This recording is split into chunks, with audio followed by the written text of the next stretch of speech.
Olá, o Jornal Panorama começa agora. Aqui você acompanha as principais notícias do Parlamento Capixaba.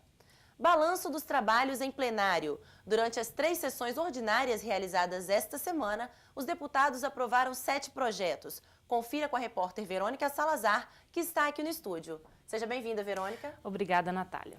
Depois de ficar em discussão durante 10 sessões, a proposta que estabelece o fim do bônus desempenho para professores temporários foi aprovada pelos deputados.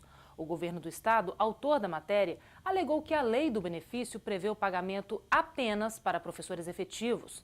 Por esse motivo, a concessão para os temporários é inconstitucional.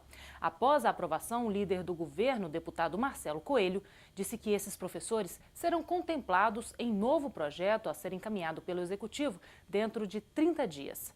Entre os demais projetos aprovados estão 2 propostas de emenda à Constituição de autoria do deputado Cláudio Vereza. Uma delas garante prioridade aos maiores de 65 anos no recebimento de precatórios. A matéria tem o objetivo de assegurar os direitos dos idosos previstos na Constituição Federal. A outra pretende reduzir os efeitos da fome, que atinge 14 milhões de brasileiros, de acordo com a ONU. A proposta inclui na Constituição do Espírito Santo a alimentação como direito social.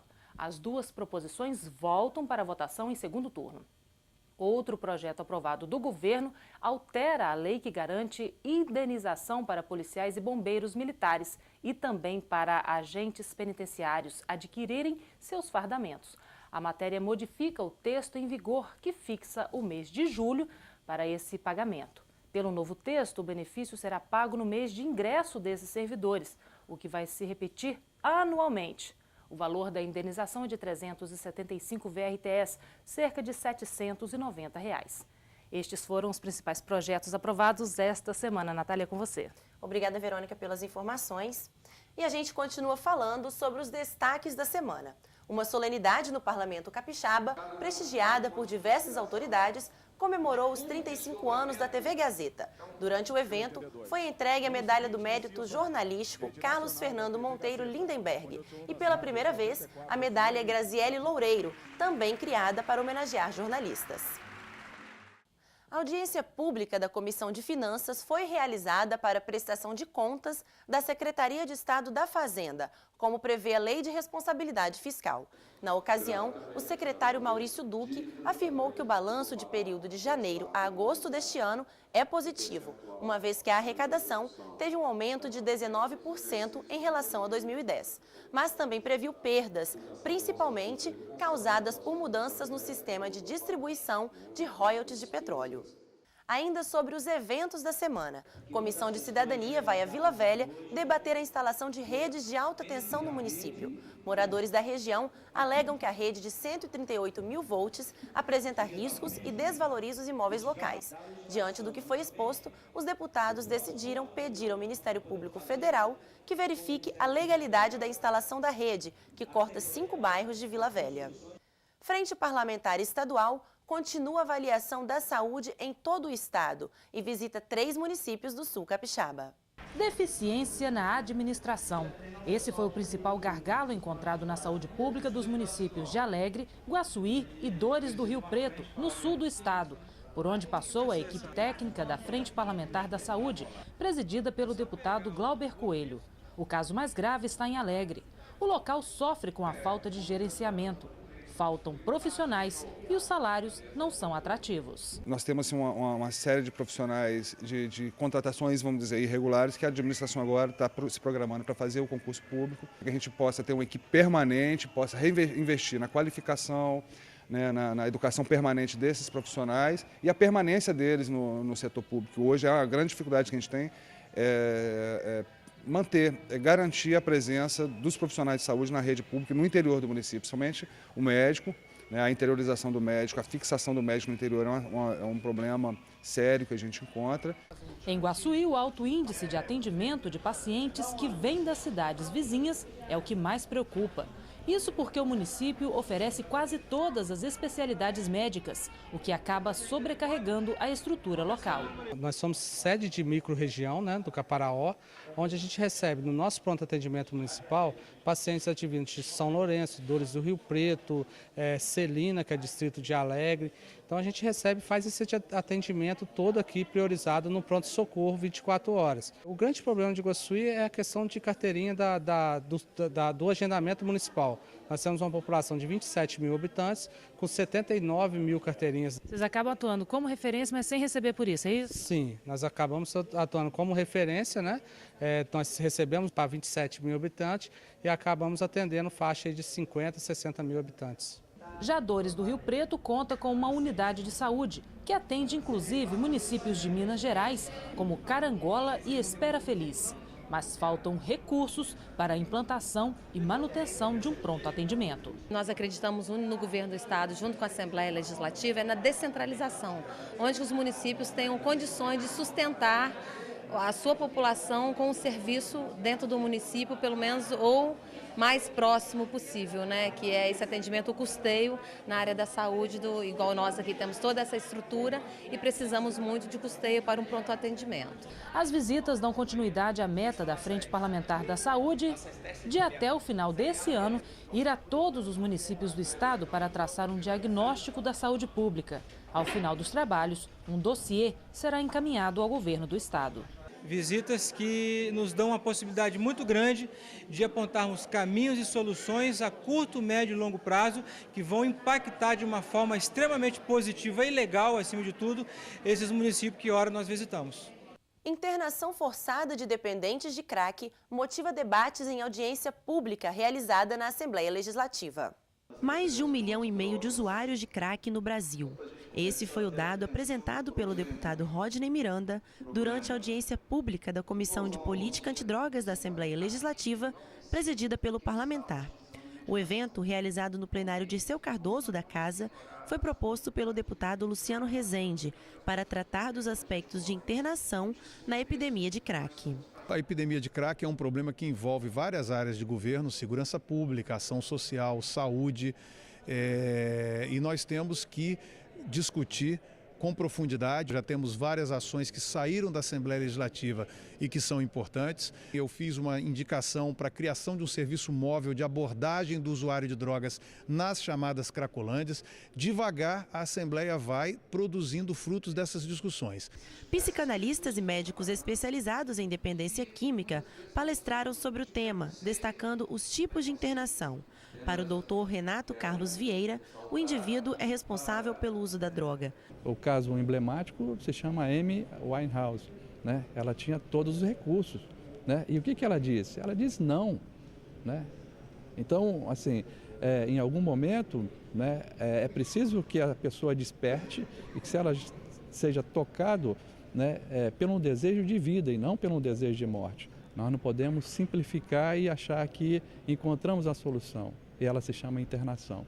Após a internação, você vai fazer o que com essas pessoas? Ou como essas pessoas vão se reabilitar, né, e estar inserida no contexto social que elas mesmas, por algum motivo, romperam com ele.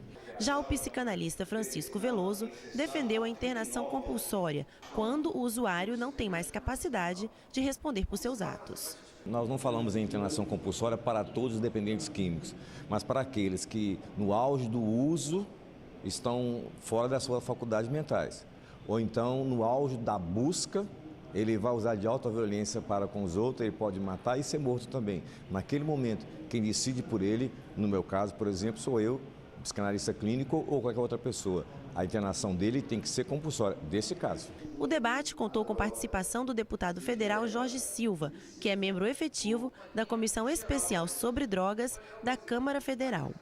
Essa epidemia ela não tem dono. Essa epidemia ela tem que ser vista de uma forma multidisciplinar, multissetorial, para que a gente possa estar formando uma política de Estado, formando uma rede de acolhimento, tratamento, reinserção social e prevenção para que a gente consiga fazer esse enfrentamento de maneira organizada. Eu acredito que se nós não fecharmos a porta de entrada de crianças e jovens, principalmente nesse caminho, temas como internação, temas como repressão vão cair no vazio. Presente no evento, o secretário estadual de Saúde, Tadeu Marino, apresentou as principais ações do governo no enfrentamento à epidemia do crack e anunciou um novo projeto que cria uma coordenação de políticas antidrogas, ligada diretamente à Secretaria de Governo. O governador está elaborando um projeto de lei com a participação de comunidades terapêuticas, OAB, universidades, Secretaria de Saúde, Justiça, para que chegue até a casa em outubro uma coordenação da política de álcools e drogas ligada à Secretaria de Governo, ou seja, ligada ao governador. E quem vai executar essa política, as ações dessa política, são a Secretaria de Governo e principalmente a Secretaria de Saúde. Nós temos já em andamento a construção de centros de acolhimento, de tratamento de toxicômanos. Nós vamos fazer educação continuada para os nossos profissionais de saúde da família, nos municípios, nos territórios. Vamos ampliar o número de leitos em pequenos hospitais do interior, aqui na Grande Vitória, para que a gente possa receber esses pacientes com as suas internações, para que os tirem da dependência química e que eles possam fazer esse tratamento depois de acompanhamento nos CTTs, nas comunidades terapêuticas. Essa é a política do governador, é a política do governo e que nós precisamos do apoio de toda a sociedade, porque esse é um problema de todos. Legislativo Capixaba cedia conferência sobre portadores do mal de Alzheimer. Países em desenvolvimento como o Brasil têm como característica o aumento da expectativa de vida. O lado bom é que estamos vivendo mais. A má notícia é que também estamos sujeitos às doenças associadas ao envelhecimento, como o mal de Alzheimer. O tema foi abordado durante uma conferência na Assembleia Legislativa devido ao Dia Mundial do Alzheimer, lembrado anualmente no dia 21 de setembro. O Alzheimer é uma doença degenerativa que acontece a nível cerebral. Então, tem uma lesão no cérebro e a nível de sintomas as pessoas alteram o comportamento, pode perder a memória, a maneira de planejar o dia a dia, cálculo, finanças, não saber mais dirigir nem cozinhar, muda de comportamento. E quais são os principais fatores de risco, para se adquirir essa doença? Os fatores de risco são pessoas acima de 60 anos, pessoas de baixa escolaridade ou aquelas pessoas que não trabalham a sua mente, assim como algumas do nosso corpo, como múltiplos AVCs, doenças descontroladas, como a hipertensão, a obesidade, alto de colesterol e triglicerídeos, diabetes descompensada, sedentarismo, uso em excesso de álcool e tabagismo. De acordo com dados da Associação Brasileira de Alzheimer, atualmente existem no mundo 26 milhões de portadores da doença. A previsão é que esse número chegue a 115 milhões até o ano de 2050.